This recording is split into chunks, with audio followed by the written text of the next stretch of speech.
pinakagitna para mabunta na siya, para mabalata na siya. So mano-mano lang kasi walang kalabaw.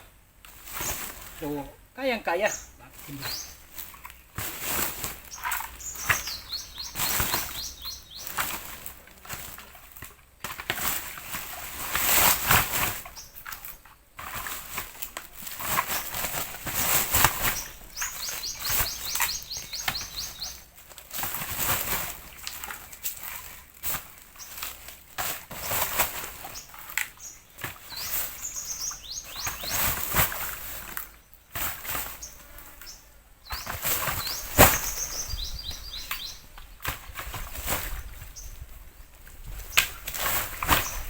Yan.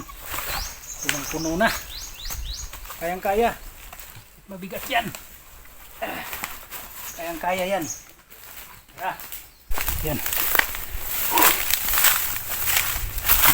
May kabigatan lang. Siyempre may kasama pa siyang balat, tsaka tubig. Kaya mabigat siya. Kailangan na nating ipunin para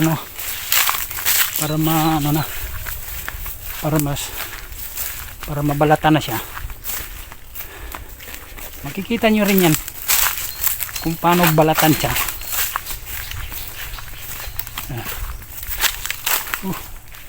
Mabigat. Sobrang tirik ng araw, sobrang liwanag, lakas ng araw alas 12 in punto na. Grabe, kakahingal.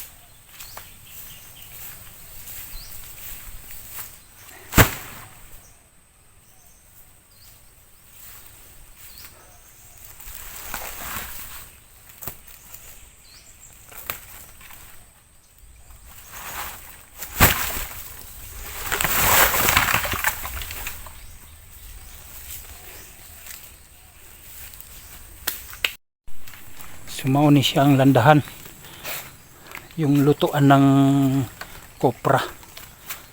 So medyo marupok na siya, pero pwede pa naman. Pwede pa, pa siya, matibay pa. Pero baka mamaya pag may apoy na, baka na siya, baka bumagsak. Siya mo ni yan, muna siya kinahanglan tarungon sa lawom. Daming Amerikamprag, daming Amerikamprag. So kinahanglan na siya nga tarungon usa para hindi siya babagsak. Pag malakas kasing apoy niyan, babagsak yan. Yan. Kailangan nating hakutin pa ulit. Pero bago tayo maghakot ulit,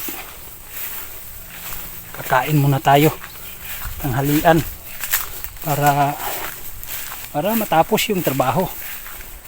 Kasi pagka hindi tayo kakain, hindi matatapos yung trabaho. Gutom mga butin mo.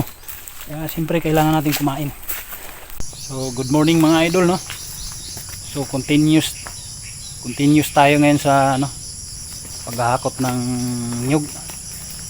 Natigilan ko kasi nung isang araw kasi nag-harvest ako ng saging. So natapos kahapon. So dito na naman tayo sa pagkukopra. Continuous ako sa paghakot. So shout out nga pala kay Tupits Kapalak, no? Yung isang matikas na PE dyan sa Clark, Pampanga. Shout out sa'yo, idol. Dito na naman tayo sa dulo, papunta na naman dun sa gitna. Tapos na kasi tayo dun sa may malapit sa kubo dito na naman tayo.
sobrang layo. Nasa dulo pa kasi. Pero dito siya sa gitna. Dinala natin dito sa gitna. Dulo-dulo. Dali natin ang gitna.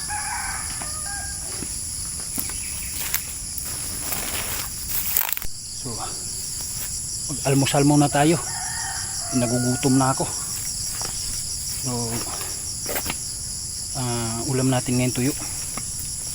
Parisan natin ng kape. Napakasarap. Ayan, tapos na tayo nag-almusal. Balik na naman tayo. So ayan, tirik na naman yung araw. Umagang umaga pa lang. 8:25 AM. Oh, grabe. Init to. Mamayang hapon o tanghali, uulan na naman to. Pero matatapos tayo ngayon sa paghahakot ng nyug. Ito yung mga hinakot ko. Dami.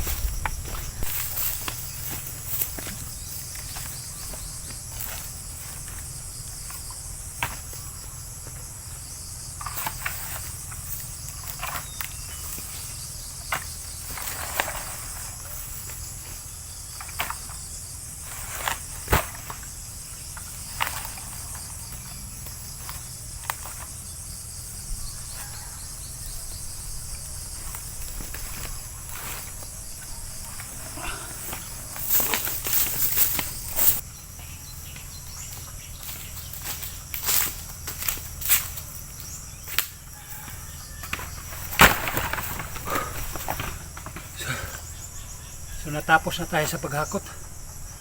Ito na lahat. Sa wakas natapos din.